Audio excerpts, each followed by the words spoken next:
Bismillahirrahmanirrahim. Assalamualaikum warahmatullahi wabarakatuh. Alhamdulillahi rabbil alamin. Wabihi nasta'inu ala umurid dunya wad din. Wassalatu wassalamu ala ashrafil anbiya'i wal mursalin. Nabiyyina wa habibina wa maulana Muhammadin sallallahu ala alihi wa ashabihi ومن سار على نهجه إلى يوم الدين أما بعد. طيب أيها الأبناء والبنات، كيف حالكم وكيف حالكن؟ لعلكم على صحة وعلى عافية وعلى عناية الله ورضاه. Nah, insyaallah ta'ala kali ini kita akan melanjutkan pembelajaran PAI, yang mana sebelumnya kita sudah belajar tentang kewajiban kita sebagai seorang muslim, yaitu menuntut ilmu. Talabul ilmi fariidatun ala kulli muslimin. Menuntut ilmu adalah wajib bagi setiap kaum muslimin. Ya, wajib hukumnya menuntut ilmu. Kemudian setelah kita menuntut ilmu, tahapan yang kedua hendaknya kita beramal. Karena buah dari ilmu adalah beramal. Thamaratul ilmi al-amal. Buah ilmu adalah amal. Ilmu tanpa amal taubahnya seperti orang Yahudi yang mereka memiliki ilmu namun minim akan amal. Ya, minim akan amal. Itulah yang disifatkan oleh Allah Subhanahu wa taala dalam surah Al-Fatihah yang sering kita baca anak-anakku semuanya, yaitu Ihdinas siratal mustaqim, ya Allah tunjukkanlah aku jalan yang lurus, siratal ladzina an'amta alaihim, yaitu jalan-jalan orang yang kau berikan nikmat-nikmatmu kepadanya. Ya, kemudian ghairil maghdub, Allah Subhanahu wa taala sifatkan orang-orang Yahudi ghairil maghdub, al-maghdub bukan orang-orang yang didurhakan, orang-orang yang Allah murkai. Siapa yang Allah murkai? Yaitu orang-orang Yahudi. Mereka pintar, mereka banyak ilmu namun minim, pelit, bahkan malas akan perbuatan atau amal. Begitu juga orang Nasrani. Mereka rajin belajar rajin beramal namun minim akan ilmu. Nah, kita sebagai seorang muslim harus berada di tengah-tengah, ummatan wasata. Kita adalah kaum muslimin, adalah umat yang tengah-tengah. Tidak kanan, tidak kiri, tidak Yahudi dan tidak Nasrani. Oleh karenanya, alhamdulillah kemarin sudah kita pelajari tentang bab amal. Bab amal. Sekarang setelahnya kita akan beralih ke bab yaitu dakwah. Dakwah, mengajak. Apa sih arti dakwah sebenarnya? Ini perlu kita perhatikan anak-anakku semuanya. Apa itu dakwah? Dakwah adalah yang sudah mendapatkan buku boleh membuka buku PAI-nya. Bab yang kedua yaitu tentang berdakwah.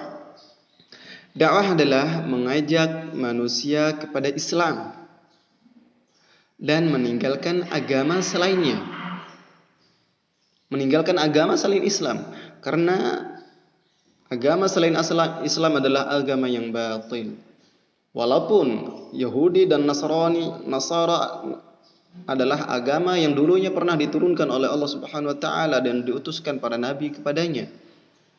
Namun setelah datangnya Islam, maka agama tersebut semuanya terhapus. Maka berlakulah agama Islam. Innad dina indallahil Islam. Sesungguhnya agama di sisi Allah Subhanahu wa taala adalah Islam. Kita hilangkan semua agama-agama, berbagai macam agama yang ada. Yang benar adalah hanya agama Islam. Sekalipun banyak yang mengkaitkan, yang mengatakan bahwa agama Yahudi, agama Nasrani, agama yang lain-lainnya juga, mereka adalah mengajarkan kebaikan. Iya, mereka mengajarkan kebaikan. Namun mereka tidak beriman kepada Rasulullah sallallahu alaihi wasallam. Agama manapun, tatkala dia tidak beriman kepada Rasulullah sallallahu alaihi wasallam, maka tidaklah dikatakan sebagai agama muslim atau agama yang taat kepada Allah Subhanahu wa taala. Dan percuma mereka beramal. Amalan mereka sia-sia sekalipun itu adalah amalan baik, namun sia-sia. Ya. sia-sia. Allah tidak anggap itu sebagai pahala buat mereka. Pengertian yang berikutnya adalah mengajak manusia untuk mengesahkan Allah Subhanahu wa taala. Mengesahkan yaitu memurnikan ibadah hanya kepada Allah Subhanahu wa taala. Makanya makna la ilaha illallah adalah tidak ada Tuhan yang berhak disembah selain Allah. Tidak cukup hanya tidak ada Tuhan selain Allah, karena Tuhan banyak. Ada Tuhan Uzza, ada Tuhan Lata, ada Tuhan Manat, ada Tuhan Yaghus wa Ya'uq wa Nasra, dan yang semisal itu semuanya Tuhan. Tuhan itu banyak. Yang mereka sesembahan itu banyak, tapi yang berhak disembah hanya Allah. Tuhan-Tuhan yang mereka sembah selain Allah itulah tidak berhak untuk disembah. Tidak berhak untuk disembah. Hanya Allah yang berhak untuk disembah. Makanya pengertian yang benar pada kalimat la ilaha illallah adalah tidak ada Tuhan yang berhak disembah kecuali Allah Subhanahu wa taala. Ya. Itu yang pertama. Yang kedua, hendaknya kita menyuruh manusia untuk meninggalkan syirik. Kesyirikan yang merajalela, yang terkadang seringkali kaum muslimin tidak sadar akan perbuatan tersebut adalah perbuatan syirik. Jarang kaum muslimin yang menyadari hal tersebut. Seperti tatkala mereka meminta ke kuburan, kemudian juga dengan niat-niat yang lain. Tatkala mereka beribadah memiliki niat lain kepada Allah Subhanahu wa taala, bukan ditujukan kepada Allah Subhanahu wa taala, termasuk syirik. Banyak perbuatan-perbuatan syirik di kalangan kaum muslimin, masyarakat kaum muslimin Indonesia terutama. Itu perbuatan yang terkadang tidak disadari. Nah, yang berikutnya mengajak kepada sunnah. Sunnah, kita mengamalkan sunnah Rasulullah sallallahu alaihi wasallam. Mengamalkan sunnah Khulafaur Rasyidin, yaitu para sahabat, yaitu Abu Bakar, Umar, Utsman, Ali, dan yang semisalnya. Itu adalah sunnah-sunnah yang Rasulullah SAW kita amalkan. Dan menyeru manusia meninggalkan perkara yang diada-adakan dalam agama. Yang diada-adakan dalam agama maksudnya seperti apa? Tentunya suatu hal yang diada-adakan adalah pertama, tidak ada ucapan itu, perintah itu dari lisan Rasulullah sallallahu alaihi wasallam. Maksudnya apa? Tidak ada lisan Rasulullah, tidak ada hadis Rasulullah sallallahu alaihi wasallam yang memerintahkan hal tersebut. Yang kedua, Rasulullah sallallahu alaihi wasallam sendiri tidak pernah melakukannya. Tidak pernah melakukan perbuatan suatu ibadah tersebut secara perbuatan. Rasulullah tidak pernah melakukannya. Yang ketiga, ada seorang sahabat yang melakukannya, namun didiamkan oleh Rasulullah sallallahu alaihi wasallam, dan Rasulullah tidak melakukannya. Dan Rasulullah tidak melakukannya. Contoh misalkan, tatkala Rasulullah sallallahu alaihi wasallam diundang oleh salah seorang sahabat untuk makan-makan bersama. Dan sampailah di tempat hajat untuk makan bersama. Ternyata makanan yang dihidangkan adalah dhab. Dhab itu adalah sejenis biawak. Tapi bukan biawak yang ada di Indonesia. Beda. Dhab itu hidup di gurun pasir. Dia mirip biawak, tapi bukan biawak. Itu dihidangkan oleh sahabat tersebut. Akhirnya Rasulullah melihat makanan tersebut, Rasulullah tidak menginginkan untuk dimakan, tidak berminat untuk dimakan. Rasulullah mengatakan ini bukan makanan yang biasa dimakan di kampung saya atau oleh kaum saya. Akhirnya Rasulullah membiarkan para sahabat yang lainnya memakannya. Itu sunnah takririyah. Maksudnya apa? Itu halal, diperbolehkan oleh Rasulullah SAW sekalipun Rasulullah tidak melakukannya. Atau contoh yang lain, perbuatan Bilal tatkala Rasulullah SAW bermimpi dan mendengar trompa Bilal berada di surga. Kemudian Rasulullah mengatakan, "Wahai Bilal, apa yang kamu lakukan?" "Aku telah mendengar suara trompamu di dalam surga." Apa kata Ibu Bilal? "Wahai Rasulullah, aku senantiasa melaksanakan salat 2 rakaat setelah wudu atau salat ba'da wudu." Masya Allah. Itu Rasulullah tidak lakukan, tapi dilakukan oleh Bilal bin Rabah. Namun di situ Rasulullah ada dan itu ditakrir, ditetapkan dan Rasulullah tidak menentangnya. Itu menunjukkan sunnah takririyah disebutnya. Sunnah ada 3, sunnah qauliyah, sunnahnya Rasulullah SAW. Kedua, sunnah fi'liyah yaitu sunnah yang dilakukan oleh Rasulullah SAW. 3, sunnah takririyah yang seperti kasus atau perbuatan Bilal bin Rabah radhiyallahu taala anhu. Nah, itu hendaknya kita ajak semua untuk melakukannya. Seperti puasa sunnah, salat sunnah, kemudian hal-hal yang lain-lainnya. Banyak amalan-amalan sunnah yang pantas dan patut kita ikuti terus-menerus. Anak-anakku semuanya. Nah, kemudian kepada siapa dakwah ini diwajibkan? Atau siapa yang memiliki kewajiban untuk berdakwah? Ini perlu kita perhatikan anak-anakku. Siapa yang memiliki kewajiban untuk berdakwah? Tukang sapu. Kemudian tukang pel dan yang semisalnya. Kita perhatikan di sini. Kewajiban berdakwah, perhatikan firman Allah Subhanahu wa taala.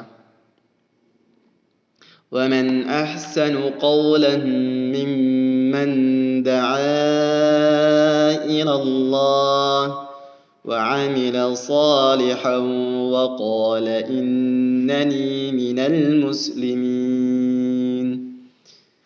Siapakah yang lebih baik perkataannya daripada orang-orang yang menyeru menuju Allah Subhanahu wa taala, mengerjakan amal yang saleh dan berkata, "Sesungguhnya aku termasuk orang-orang yang berserah diri kepada Allah Subhanahu wa taala." Surah Al-Fussilat ayat 33. Maksudnya apa di situ? "Man ahsanu qawlan mimman da'a ila Allah." Siapakah yang lebih baik perkataannya daripada orang-orang? Maksudnya di sini perkataan yang paling baik adalah, ajakan yang paling baik adalah ajakan menuju Allah Subhanahu wa taala. Ajakan menuju Allah Subhanahu wa taala. Kita setiap muslim boleh mengajak ke dalam kebaikan. Walaupun yang kita tahu hanya 1 ayat, maka 1 ayat itulah yang kita sampaikan. Tapi jangan berlebih, karena pengetahuan kita tentang hanya 1 ayat, maka 1 ayat disampaikan. Ballighu anni walau ayah, kata Rasulullah SAW. Maka sampaikanlah dariku walaupun hanya satu ayat. Berdakwah adalah kewajiban semua orang, tentu sesuai dengan kadar kemampuan. Maksudnya apa? Sesuai dengan ilmu yang dia miliki. Jangan kita memiliki ilmu 1 ayat kemudian kita sampaikan 1000 ayat atau 100 ayat, 200 ayat. Salah besar. Ya, tidak boleh. Nah, makanya di sini wala yasuddannaka an ayatillahi ba'da id unzilat ilaik wad'u ila rabbik wala takunanna minal musyrikin. Dan janganlah sekali-kali mereka dapat menghalangimu dari menyampaikan ayat-ayat Allah Subhanahu wa taala sesudah ayat-ayat itu diturunkan kepadamu, dan serulah mereka ke jalan Rabbmu, dan janganlah sekali-kali kamu termasuk orang-orang yang mempersekutukan Allah Subhanahu wa taala. Surah Al-Qasas ayat 87. Wala yasuddannaka an ayatillahi ba'da idh unzilat ilaih. Janganlah sekali-kali mereka siapapun itu yang dapat menghalangimu dari menyampaikan ayat-ayat Allah Subhanahu wa taala. Ya, tapi seperti Ustaz katakan tadi, harus sesuai dengan versi yang kita miliki. Jangan overload, jangan terlalu melampaui apa yang kita miliki. Dalam ayat yang lainnya Rasulullah sallallahu alaihi wasallam Allah Subhanahu wa taala berfirman, "Kuntum khaira ummatin ukhrijat lin-nasi ta'muruna bil ma'ruf wa tanhauna 'anil munkar wa tu'minuna billah." Kamu adalah umat yang terbaik yang dilahirkan untuk manusia, menyeru kepada yang ma'ruf dan mencegah dari yang mungkar, dan beriman kepada Allah Subhanahu wa taala. Surah Al-Imran ayat 10. Dalam ayat yang lain, dalam hadis yang lain Rasulullah sallallahu alaihi wasallam menyatakan atau bersabda, "Man ra'a minkum munkaran," barang siapa yang melihat di antara kalian kemungkaran, falyughayyirhu biyadihi, maka rubahlah dengan tanganmu. Fa illam tastati' fa bilisani, jika kalian tidak mampu maka dengan lidahmu.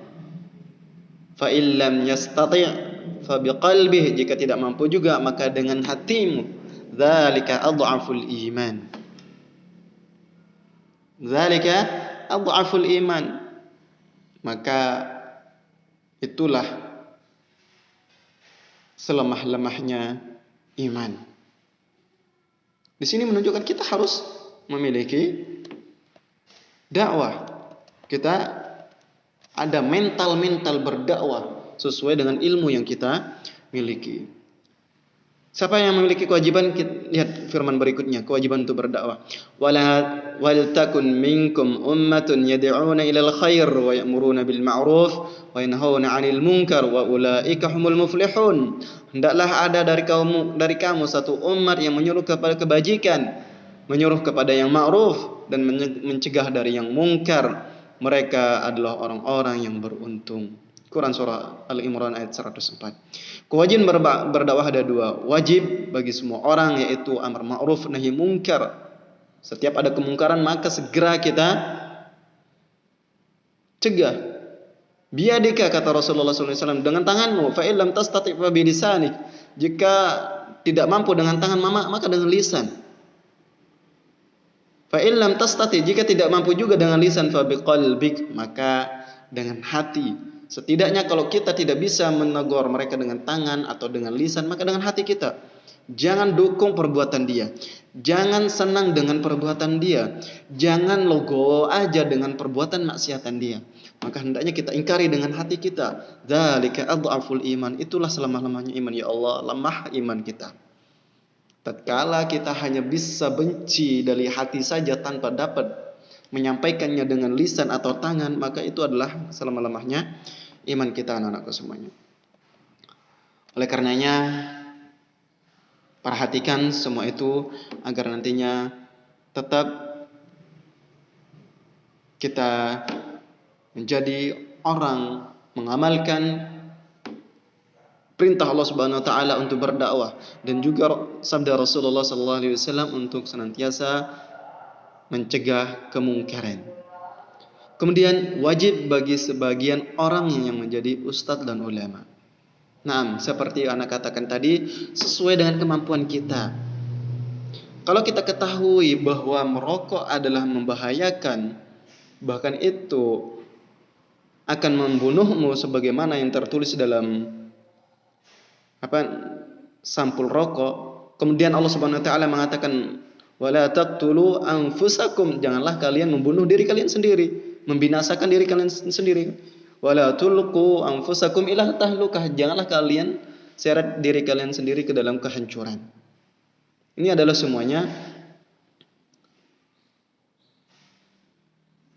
hal yang kita ketahui misalkan, maka sampaikan itu. Pak, Paman, bukannya ini tertulis merokok adalah membunuhmu, serangan jantung, impoten dan yang semisalnya, kenapa masih dihisap dan yang semisalnya? Hal tersebut ada termasuk adab dalam menyampaikan, tapi jangan arogan dalam menyampaikan. Terlebih kita sebagai anak misalkan, maka sampaikanlah kepada kedua orang tua kita sedang santun, dengan tutur kata, dengan baik. Ya. Kemudian maka sampaikan hal tersebut. Apa yang kita sampaikan? Jika tidak banyak hal permasalahan yang lain yang kita ketahui, maka serahkan itu kepada para ustadz, pada ulama yang mereka memumpuni ilmunya. Ya. Nah, ana rasa kita cukup sampai di sini. Insyaallah taala kita lanjutkan di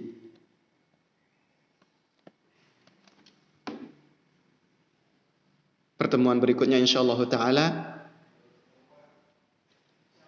Untuk tugasnya,